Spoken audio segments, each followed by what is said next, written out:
We would invite all who would care to stand and join us in a recitation of the Lord's Prayer, followed by a moment of silence. Our Father, who art in heaven, hallowed be thy name. Thy kingdom come, thy will be done, on earth as it is in heaven. Give us this day our daily bread, and forgive us our trespasses, as we forgive those who trespass against us. And lead us not into temptation, but deliver us from evil. For thine is the kingdom, and the power, and the glory forever. Amen.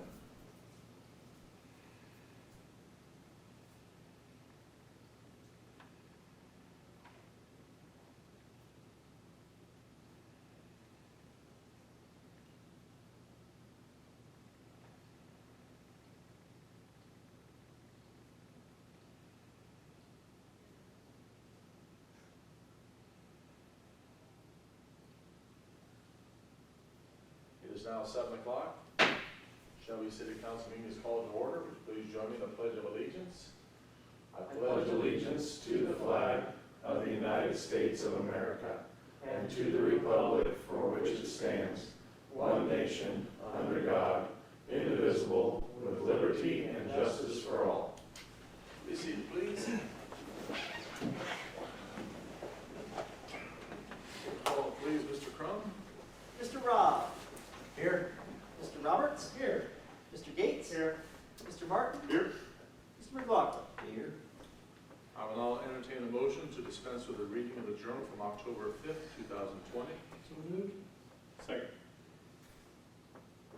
We have a motion by Mr. Roberts and a second by Mr. Martin to dispense with the reading of the journal from October the 5th, 2020. Discussion. Roll call, please. Mr. Gates. Yay. Mr. Martin. Yay. Mr. McLaughlin. Yay. Mr. Robb. Yay. Mr. Roberts. Yay. That motion passes. We now come to the time for public comment. I don't know if any of you have received any correspondence to be shared with us during public comment tonight. Best of my knowledge, we received no such request at City Hall. Is there any public comment? If not, we'll move forward to reports from standing and special committees. The Finance and Personnel Committee met. Councilman Gates. Mayor, thank you. We met last Thursday afternoon. My colleagues will grab their copies of the report. We will go through it. We're going to start at the back as we have in the past few months. This is where income tax collections are noted. We look at the top graph. This is cumulative as of the end of September, where we had total collections of $3,011,000. Go across from there, you can see how that compares to previous years. Last year was the high at $3.1 million, and 18 was also $3.1 million. 17 was just rounded to 3 million, as in 16. So we have dropped back 2 years in ranking. This is not a surprise, quite honestly, but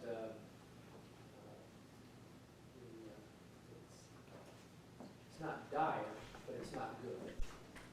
If we look down below, we can see the monthly collections, and again, $278,000 collected in September, and again, my colleagues can look across and do that comparison as well as I can.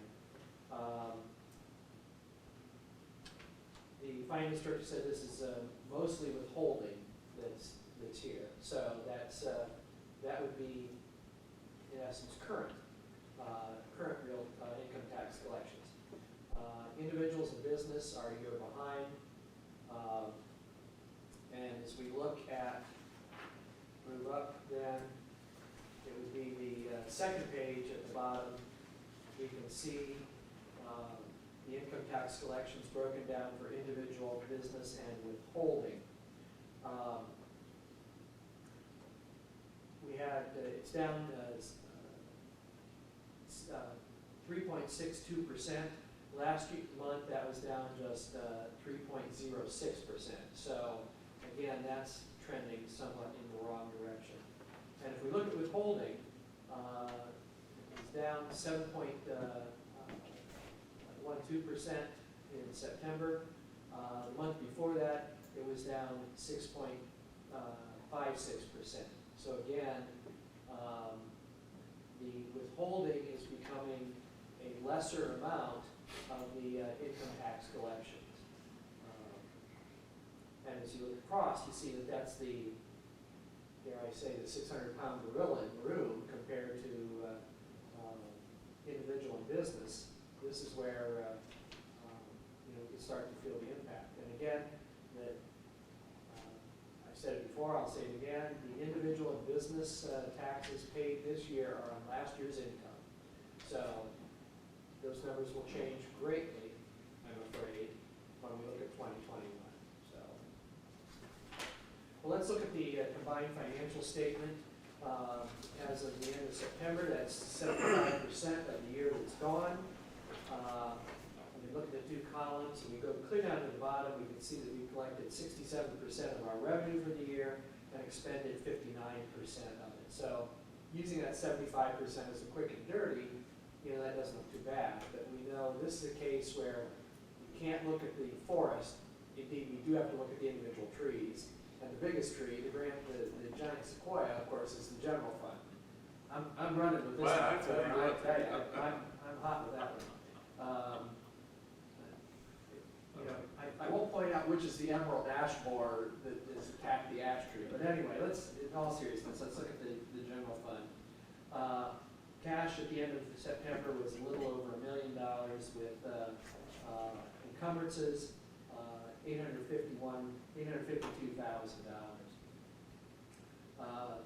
The health and the park fund are in good shape.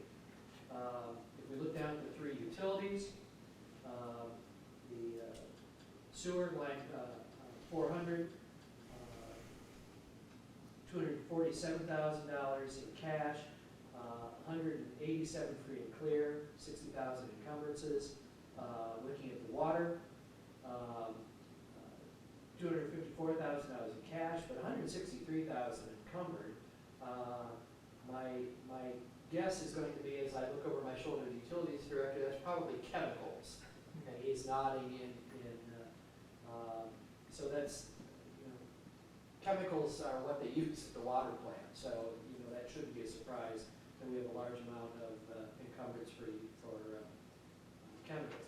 But it leaves only $91,000 free and clear in the water fund. And that could be dicey. I hope not.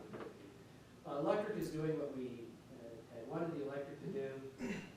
$5.8 million in cash, $4.5 million free and clear. The hospitalization fund is in good shape with $649,000 both in cash and free and clear. There's nothing encumbered there. They write the PO when it comes, and it's canceled out. So that's a very quick trip through the combined financial statement. Again, we can see comparisons on the next page. I'm going to look at line Fund 101 wages, a differential of it's 7.4%. There were some retirements there that count impact there. Employees, when they retire, are able to take a portion of their accumulated sick leave and all of their any accumulated vacation pay. They're able to take that. So retirements, there's a reason why they call it buyout. Again, looking at the third page where we've got the comparisons with the utilities, revenues, and expenditures in both, or all three rather, compared to 2020 to 2019.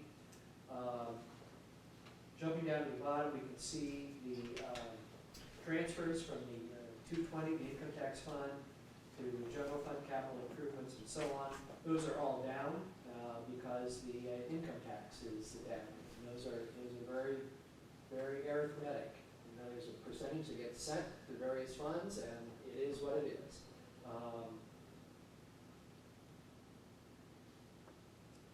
next page should be the cash investment and reconciliation. We can see as of the end of, and that date up there shouldn't be 7/31, it should be 9/30. So I'm sure the finance director will correct that tomorrow morning. But as of the end of September, we had in the city treasury $14,804,116.14, divided among the four institutions. The addition that we have here, the latest addition up in the investments, we can see clear over on the right side, we have purchased bonds,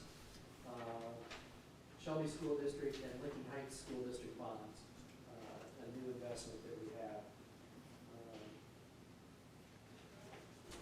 A little bit on the Sutter Roush Fund, and that is more or less on the numbers portion. If the finance director or if my colleague, Mr. Martin, would like to add something, please do at this time. We will take a look then at my notes on the back page, which you don't have, but insurance, health insurance is something that we start thinking about in this time of year. The 2021 renewal has been presented to us. It's up 2.26%. That's incredible, incredibly low. Inflation is, I'm not sure what inflation is actually running, but health insurance always runs higher than standard inflation. So, that's a very good number. One thing we might possibly ask about to defer perhaps a half month of the health premium, which would save some money there. Again, because we've got such a healthy balance there. I believe they like it to be up around $800,000 before they defer. But if they're willing to give us a half-month deferral, that's a significant amount of change. Well, it's more than change actually. That would really have an impact on positive impact on the general fund.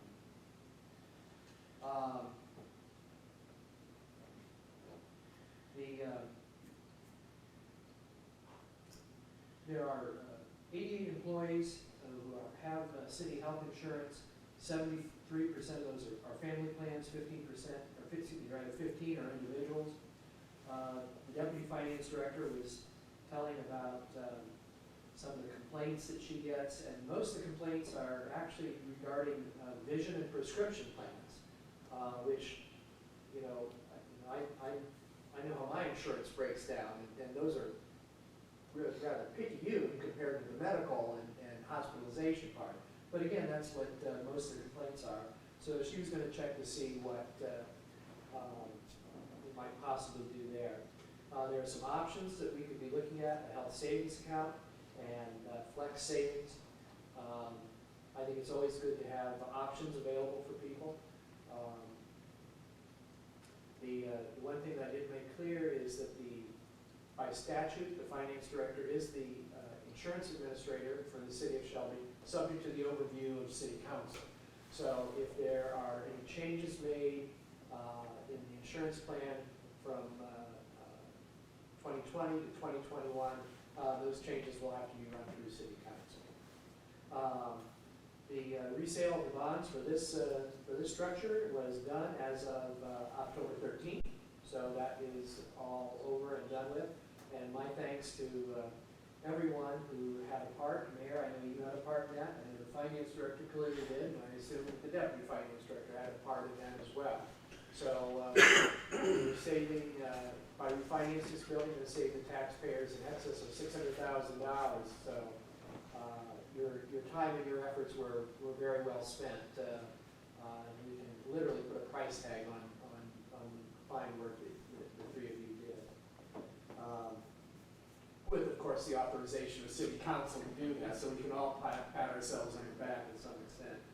Mayor, you gave us an update on some personnel matters. We have good news, bad news. There was a police officer who tendered his resignation.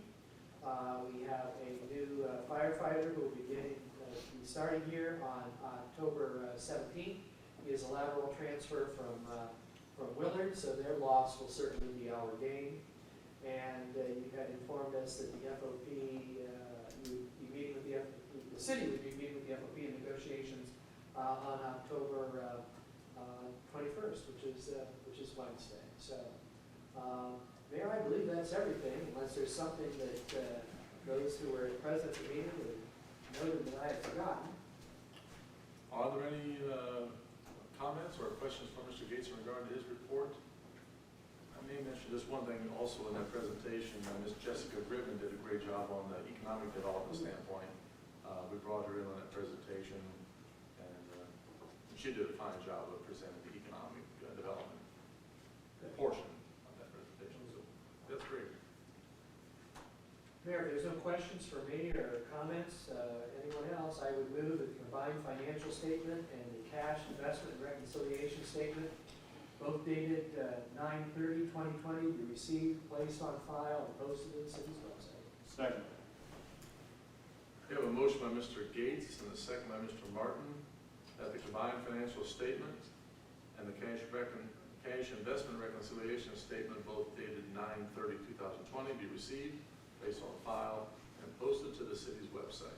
Discussion? Roll call, please. Mr. Gates? Yay. Mr. Martin? Yay. Mr. McLaughlin? Yay. Mr. Rob? Yay.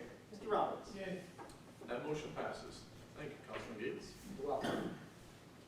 Utilities and Streets Committee also met on Thursday afternoon, and Mr. Martin, or Mr. McLaughlin stepping in. You maybe explain why.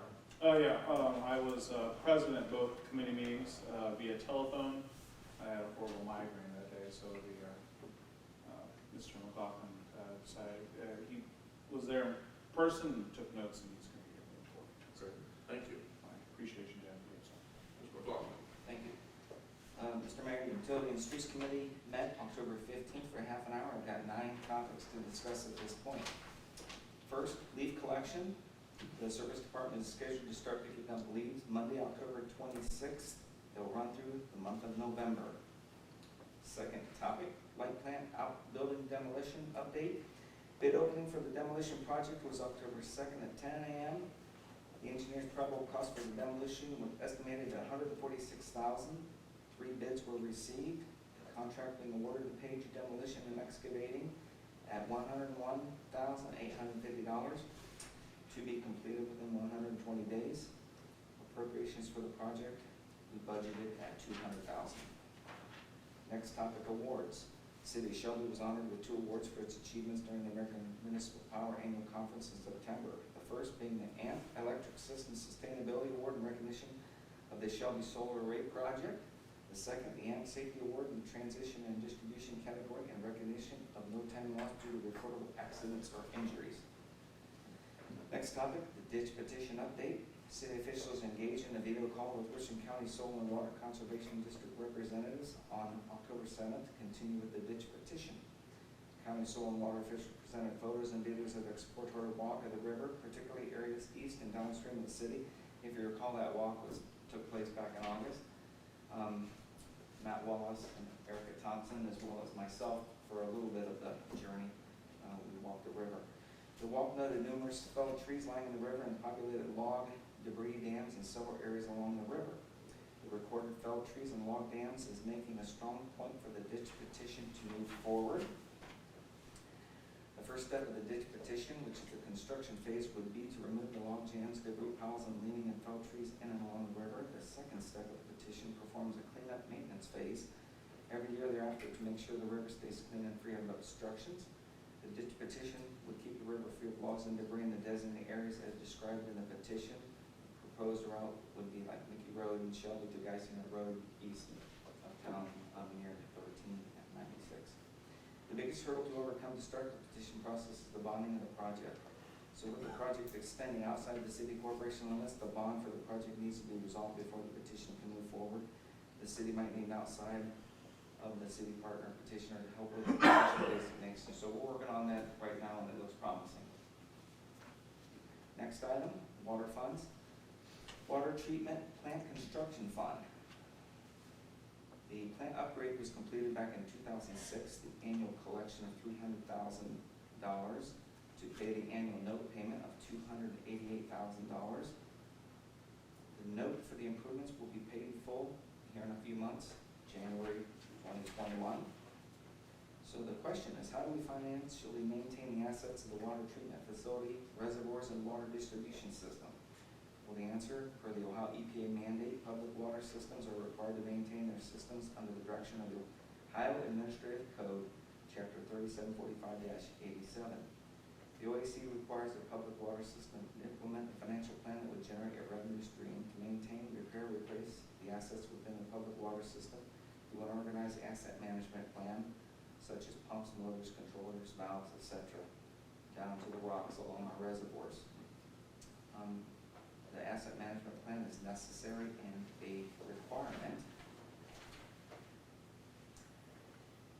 Thoughts for the removal of the water treatment plant construction fund fee and the creation of water asset management fund fee. The construction fee would cease collection in December of 2020, and the asset management fee would start January 2021. So our final payment scheduled for January 2021 is $143,880 and change. The creation of the water asset management fund fee. The revenue source for our water asset management plan is mandated per language stated in the Ohio Administrative Code. So again, our current water treatment plant construction fund fee collects $300,000 annually, and the proposed water asset management fee would collect an annual collection of $200,000.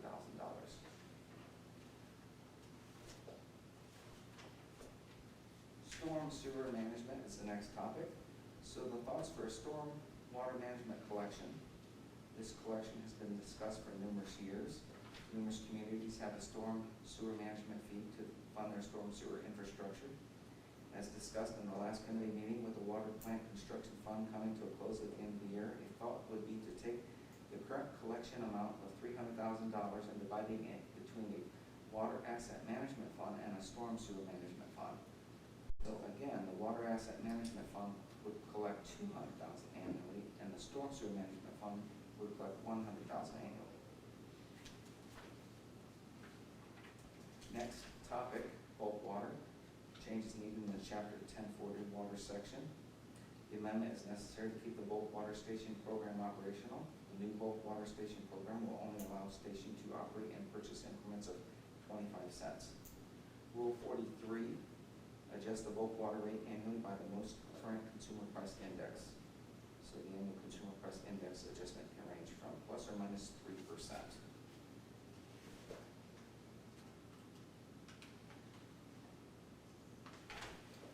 Broadband update. Most recent discussion was with representatives from Spectrum.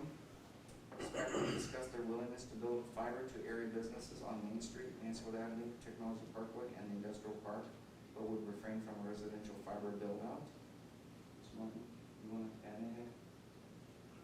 Yeah, and the requirements for those build-outs, the businesses, that they would have a, they would have to enter into a long-term contract, and because it would be dedicated fiber according to them, not shared fiber for their businesses, the rates that they'd be paying would be extremely higher than what we were looking at.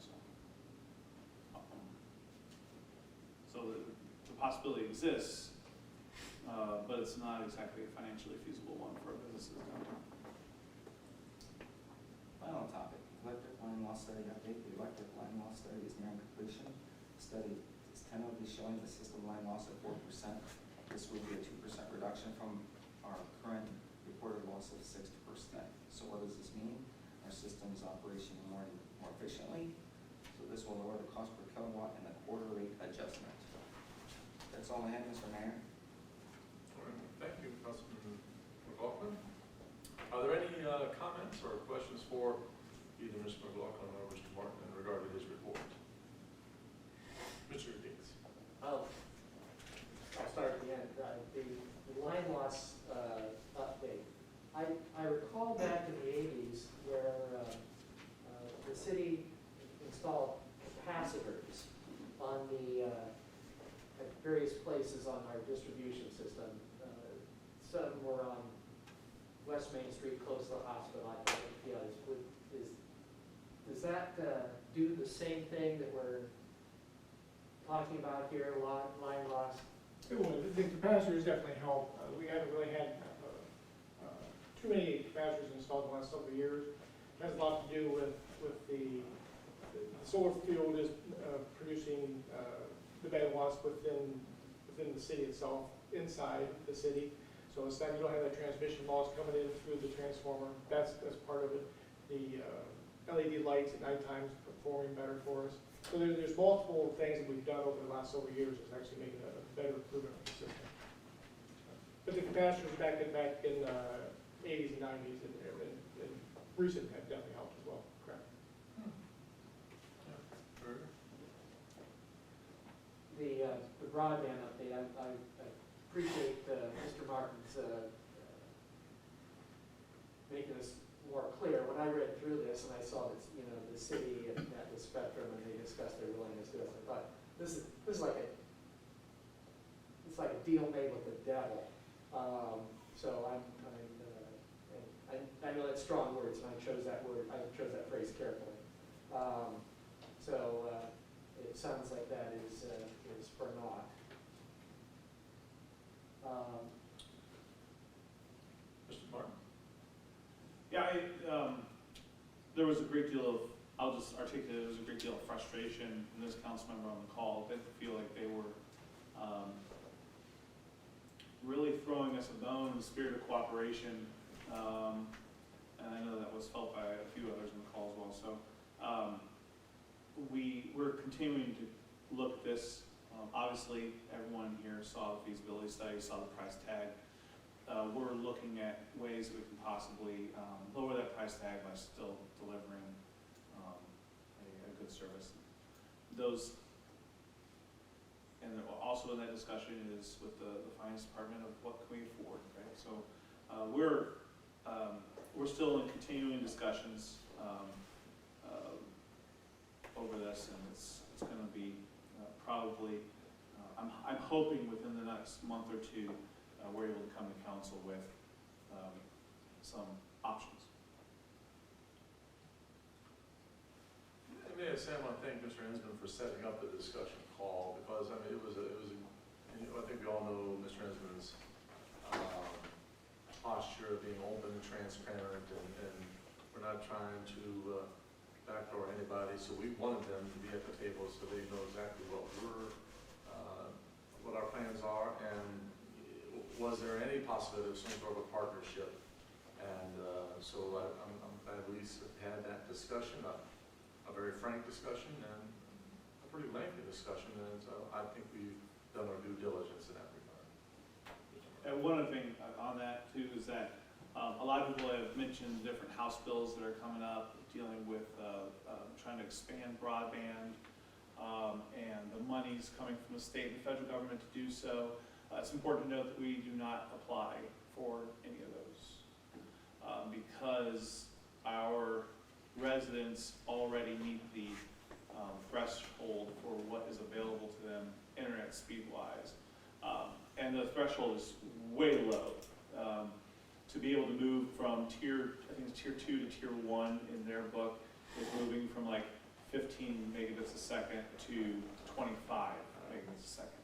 So if you have the ability for 25 megabits or more already in your city, those dollars aren't going to you. They also are, they're also putting a caveat in there that those monies aren't available to municipal owned systems anyways. But Of course.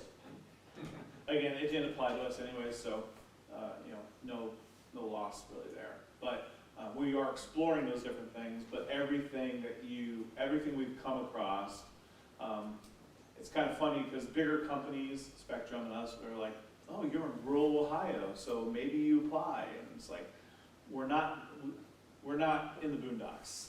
So yes, we are, I guess, considered rural Ohio, but we're not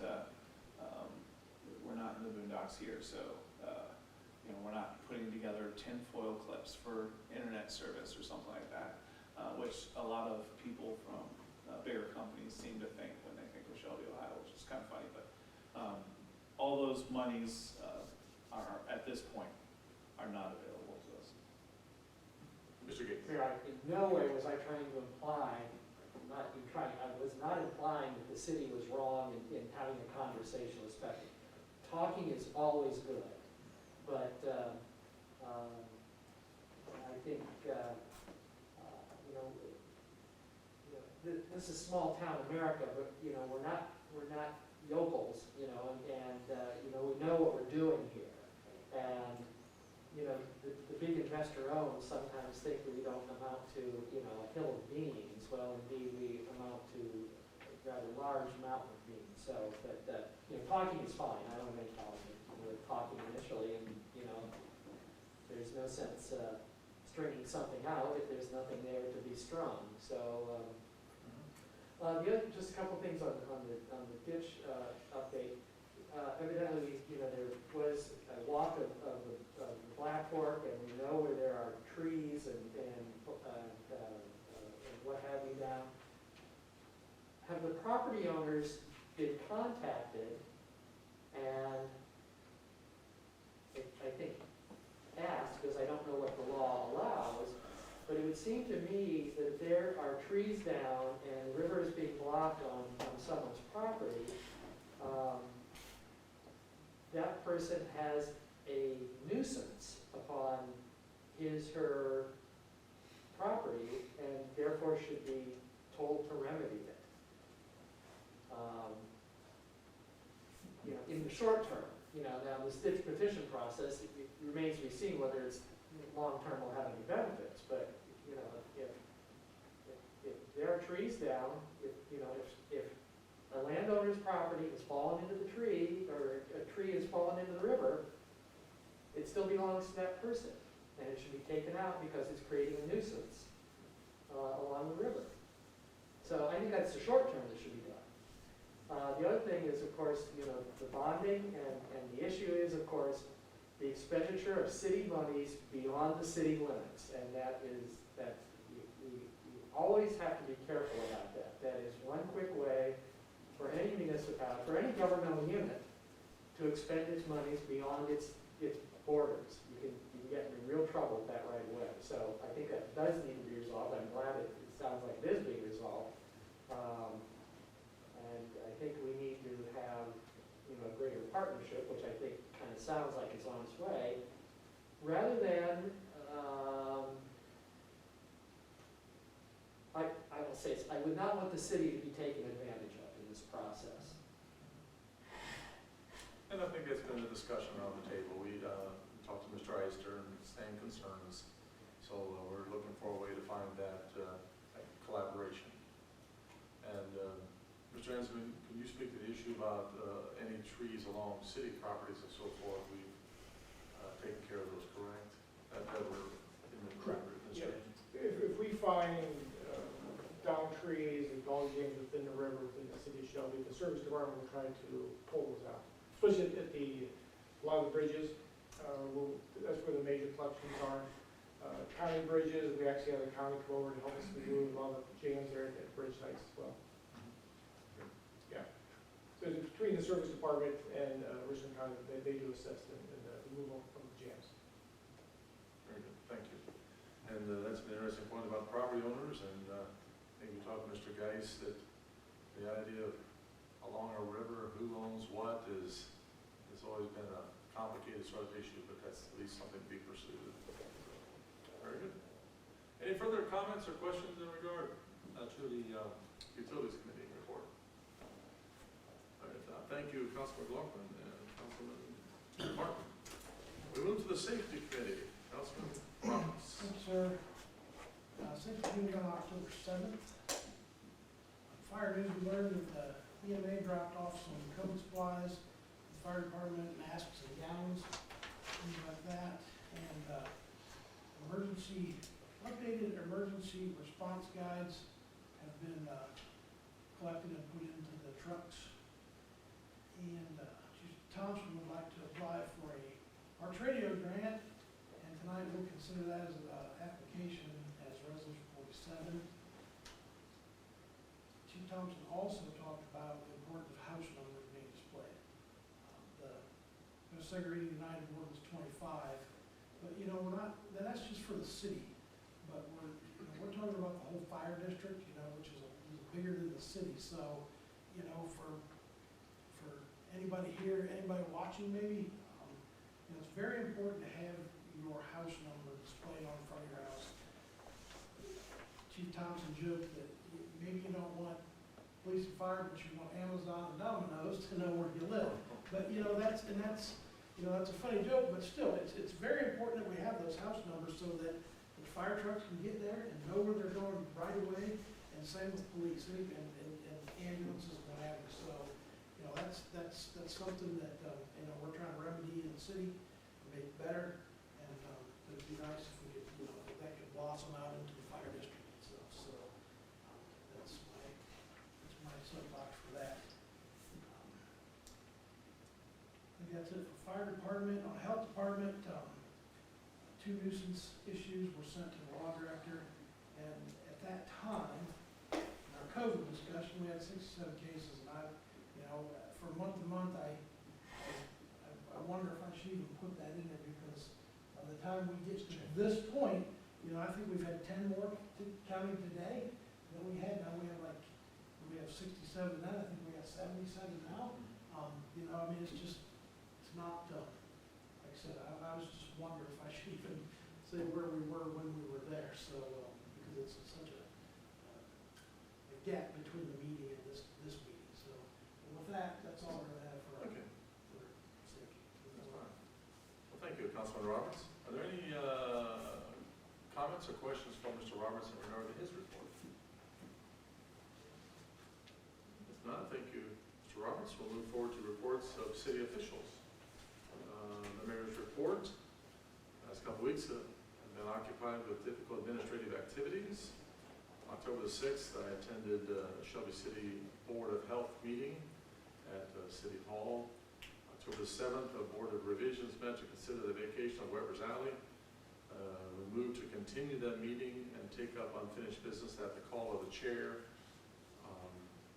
There was some discussion as to if all the owners that even had any property touching the alley had been notified, and we think we can do a better job of that, so we'll be sending out a notice for our new meeting as well, so we'll kind of do a 1-2 meeting on that particular day. October the 8th, we held our first session of labor negotiations with our Fraternal Order of Police. October the 12th, attended a Zoom meeting of the Shelby Community Improvement Corporation. October the 14th, attended the Richland County Regional Planning Commission Executive Committee meeting via Zoom. And October the 15th, we held our mayor's staff meeting via Zoom.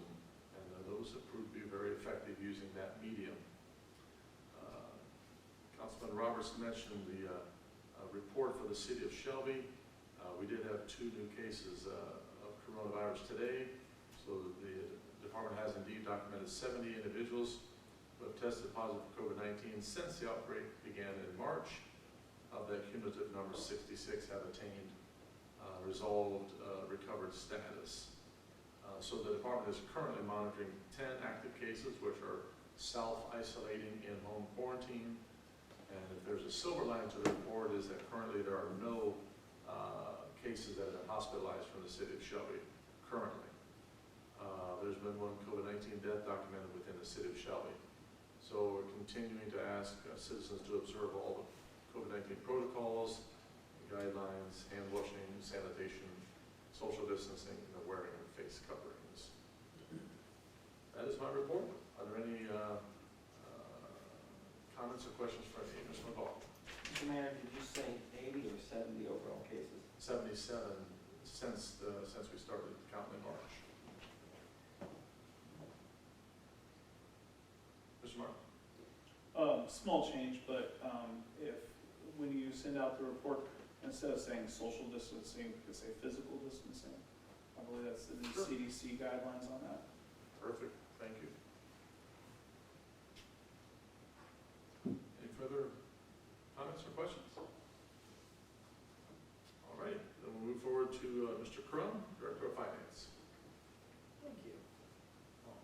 Councilman Gates really covered a lot of my world very well in his report.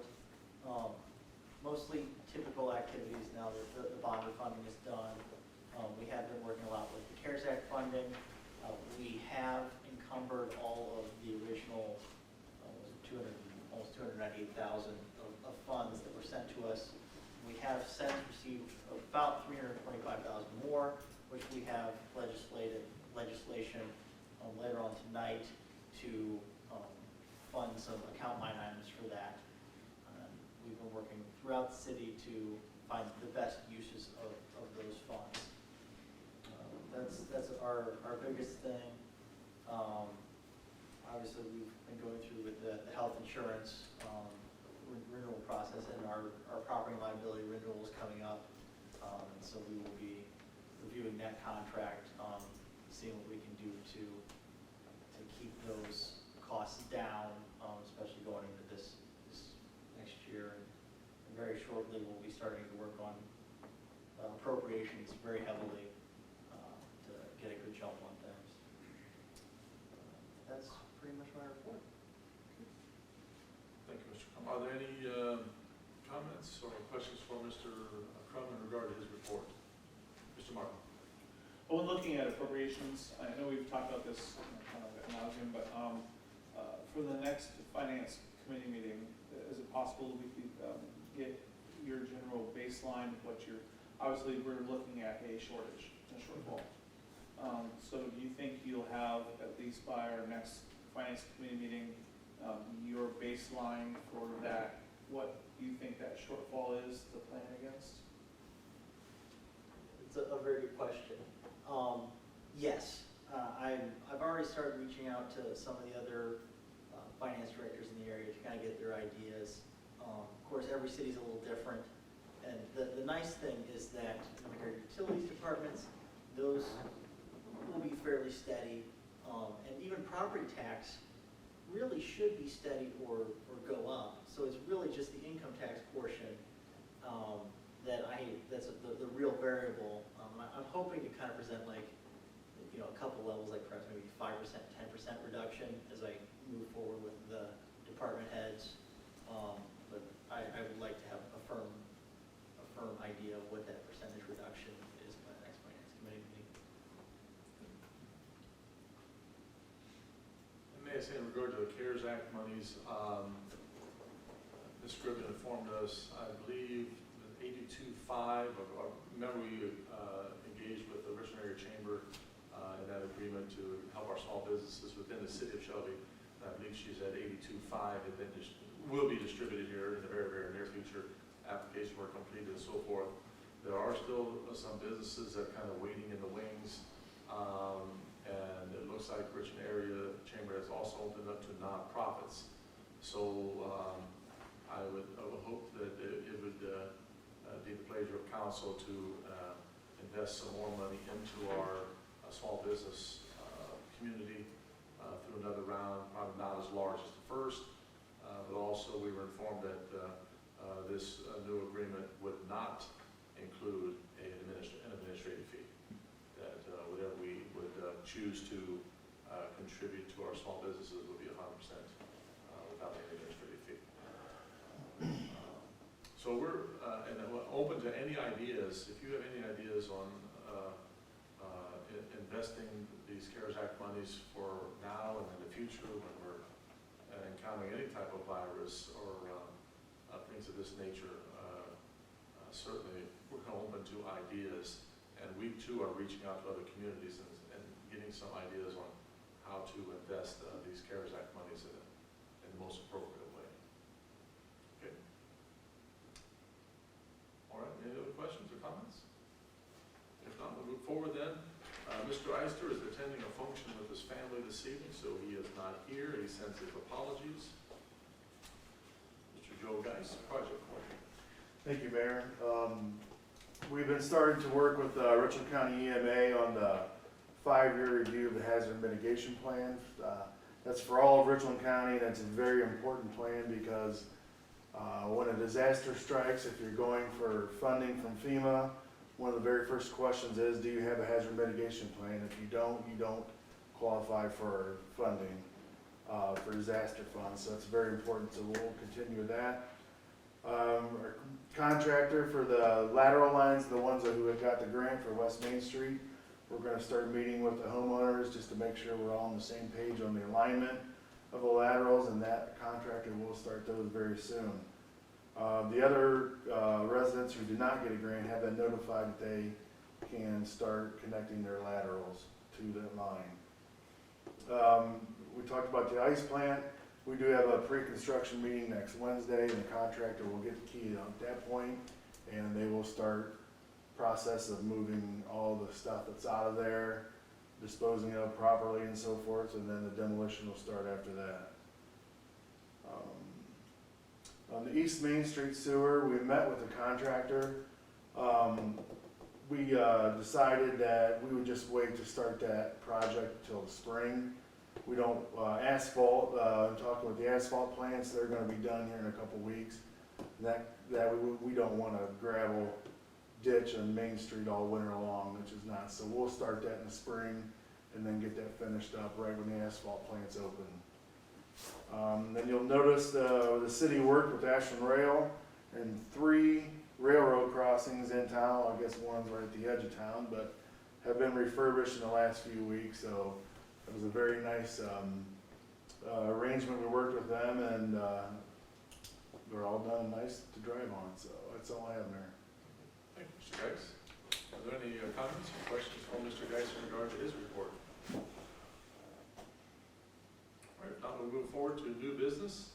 Any new business to be brought before council this evening? Mr. Gates. Mayor, I want to thank the chief and the Shelby Police Department. I had a call last week from a gentleman on Broadway who was telling about, and I've witnessed this myself at other places. There are some people that have their sound systems in their cars jacked up to such a degree that this particular gentleman said that the windows in his house were shaking and the awning over his back patio was shaking as well. I experienced this one, maybe a month or so ago. I was in the parking lot at Rite Aid, and there was a vehicle stopped on East Main Street waiting for the light.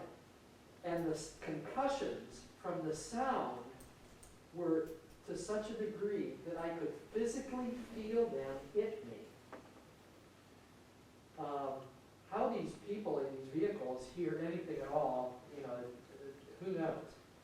But I passed the information on to the chief. He passed it on to Sergeant Bushy, who made contact with the person, and I believe the police department contacted a couple of these drivers and have put them on notice. I thought maybe the ordinance would take we'd have to tweak it. In short, the ordinance says if someone can hear sound coming from a vehicle 50 feet distant from the car, the driver is in violation of the law.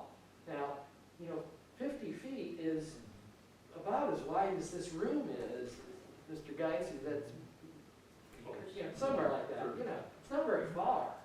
Our lot is 53 feet wide, so that's, I'm trying to guess where our house would fit here. So, if you can hear sound coming from a vehicle, and you're more than 50 feet away, that's a violation of the law. It used to be, the old theory was a disturbance of the peace, but a police officer's peace could not be disturbed. And so it would take, a resident who actually had to sign the complaint. Well, 50 feet, one of the first things they teach in the police academy is how to measure distances, like make sure you're parked within 12 inches of the curb for parking tickets and things like that. But anyway, I think the word will spread among these people. I think I read that it even becomes somewhat of a competition among these hooligans to see how loud they could make their vehicles. When you get old like me, your filter goes. So I'll say things like hooligans tonight and feel no qualms about saying it. So, but it's become a real problem, and the police department responded, within probably about an hour of the email going out. So my thanks to the chief and his officers for that, and hopefully this is a practice that will come to a rapid end in the city of Shelby. Amen. Any other new business? Thank you. If not, we'll move forward to unfinished business. Future use of the Main Street Fire Station. We have heard nothing. Is that correct, Chief? Let's make it our homework assignment to reach out and see if there's any stirring, if you would, please, Chief. Okay, thank you. Exterior maintenance on 59 West Main Street, of course, that has turned into actually the marketing of that property. And I believe everything's been reviewed. There still are some smaller items to be cleaned up before documents can be signed. But the last I heard, it's still in process, so let's keep our fingers crossed on that. Is there any other unfinished business? If not, we'll move forward to legislation. Ordinance number 25, 2020, amending chapter 1474, numbering of structures, section 1474.07, non-compliance, remedy of city, of the codified ordinances of the city of Shelby, Ohio. Move the second reading. I think I heard Mr. Roberts move for the second reading, Mr. McLaughlin with the second. Discussion. Mr. Gates. Here, at first reading, I said I had a concern with a few words here, and I would propose an amendment to that. I'm looking at the next to the last line in section 1, where it says, starts out, charged as an individual tax. My amendment is this, that the word additional tax be changed to assessment, and that the phrase with such other taxes be changed to as any assessments. So that that line would read, charged as an assessment upon the property and collected as any assessments may be. Second.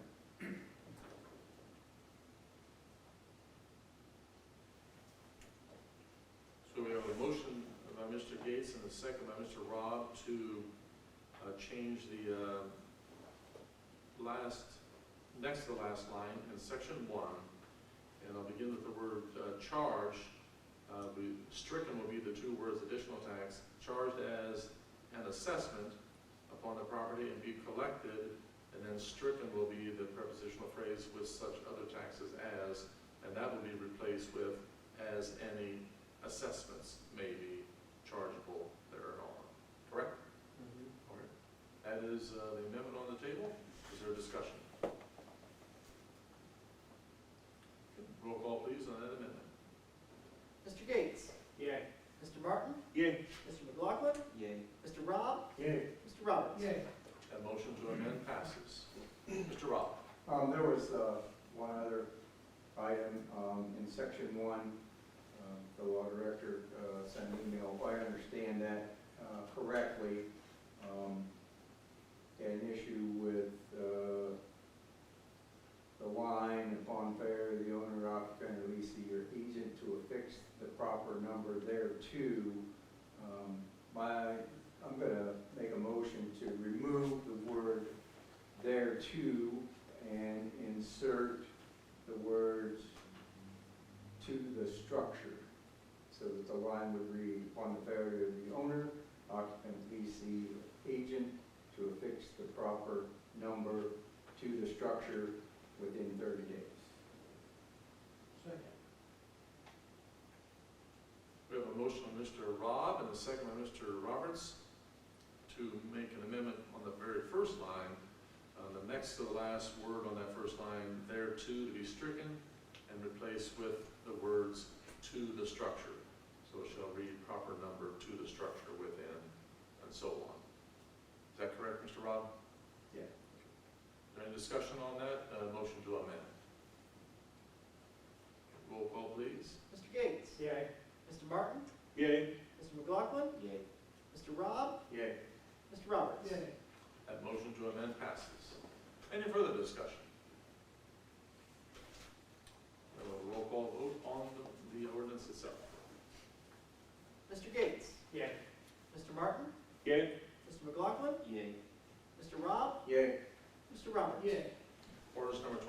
2020, passes its second reading.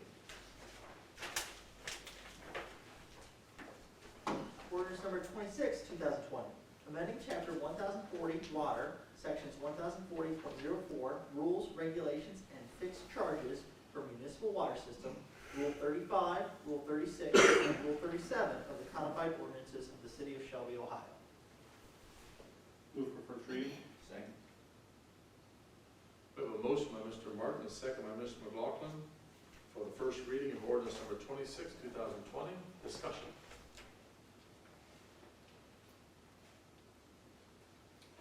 Roll call, please. Mr. Gates? Yay. Mr. Martin? Yay. Mr. McLaughlin? Yay. Mr. Rob? Yay. Mr. Roberts? Yay. Ordinance number 26, 2020 passes its first reading.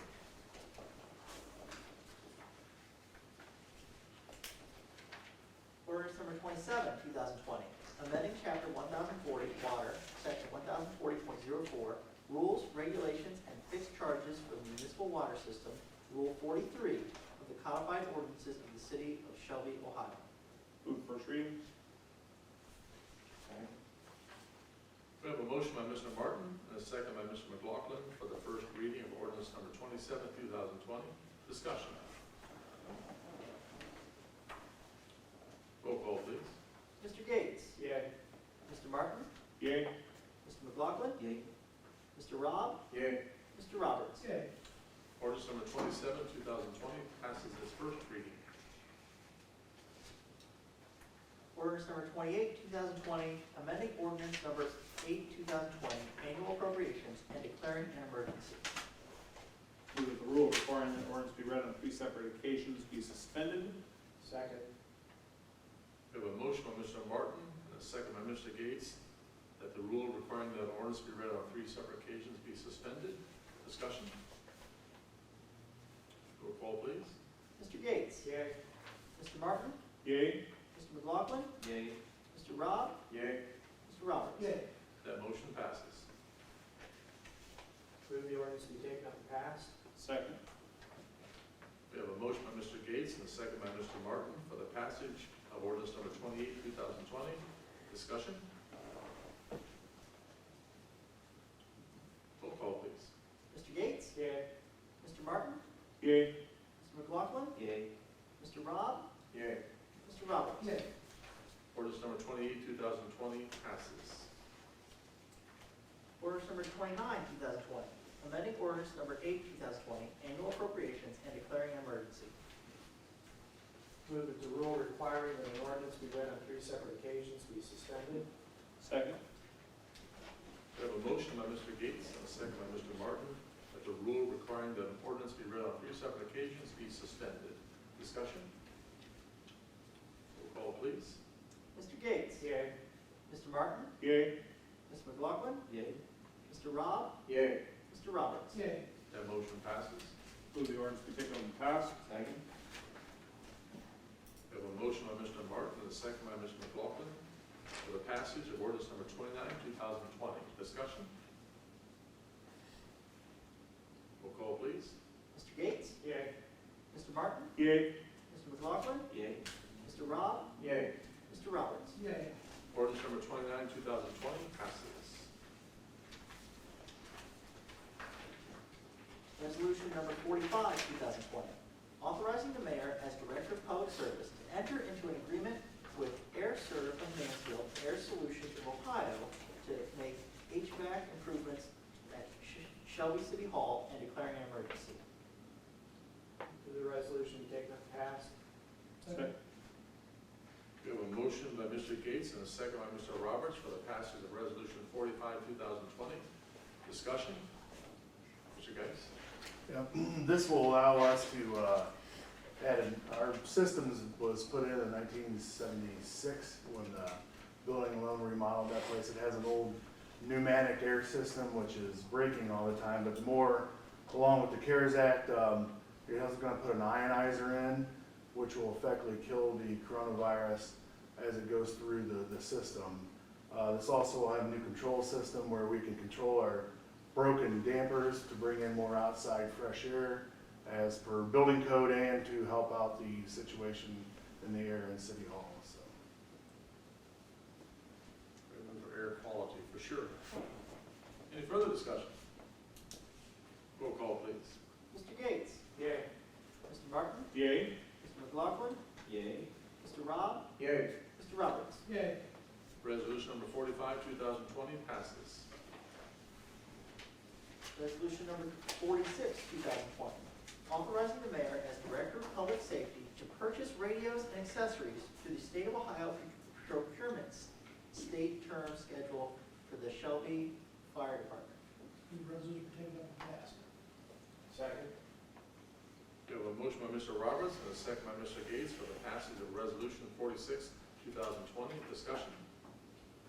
Mr. Gates. Just a comment, the state purchasing program has saved the chief lots and lots of work on this particular project. Correct. Thank you. Mr. Rob. Just a question for the chief, is this to augment your mark system? Yes. This will put, currently our volunteers are using end-of-life radios from the corrections department. So this is something we were going to, over time, try to do 2 or 3 a year, which we were going to have to replace all of them eventually. With this way, by using this CARES money, we'll all have the same radio. Right now, our full-time guys have a totally different radio than our volunteers, which is kind of a training problem and maintenance down the road, because the volunteers' radios are their end of life. They said when they break, you literally throw them away, and then you're on your own. So this will complete our project for Marks. Mr. Rob. Just one more question. See, these are P25 radios, They're Marks, they're not, they're Marks radios. They're Marks radio. P25 capability, is that? for some reason they put P25 in there. There is no P25 capability with them. They are Marks radios, period. We are still going to carry some P25 radios so that we can communicate with PD. We have a portable and squad 32, 31, some of our trucks that we would be on scene with them in case we had to get hold of them in a hurry. But somehow they explained to me once that P25 and Marks is related, so they call them P25, but they are just straight Marks radios. They're not gonna be carrying 2 radios? No. All right. One radio. One's enough. Any further discussion? Roll call, please. Mr. Gates? Yay. Mr. Martin? Yay. Mr. McLaughlin? Yay. Mr. Rob? Yay. Mr. Roberts? Yay. Resolution 46, 2020 passes. Resolution number 47, 2020, authorizing the mayor as Director of Public Safety of the City of Shelby to apply for the fiscal year 21 Marks Multi-Agency Radio Communications System grant from the Ohio Department of Commerce, Division of State Fire Marshal, for Marks radio equipment fees and declaring an emergency. Move the resolution be taken up and passed. Second. We have a motion by Mr. Roberts and a second by Mr. Martin for the passage of Resolution 47, 2020. Discussion? Roll call, please. Mr. Gates? Yay. Mr. Martin? Yay. Mr. McLaughlin? Yay. Mr. Rob? Yay. Mr. Roberts? Yay. Resolution number 47, 2020 passes. Now come to miscellaneous business. Anyone have anything under the category of miscellaneous business this evening? Mr. Gates. Mayor, move council adjourn. Second. We have a motion by Mr. Gates and a second by Mr. Martin for adjournment. Roll call, please. Mr. Gates? Yay. Mr. Martin? Yay. Mr. McLaughlin? Yay. Mr. Rob? Yay. Mr. Roberts? Yay. Council, motion passes and council adjourns at 8:03. Thank you, gentlemen.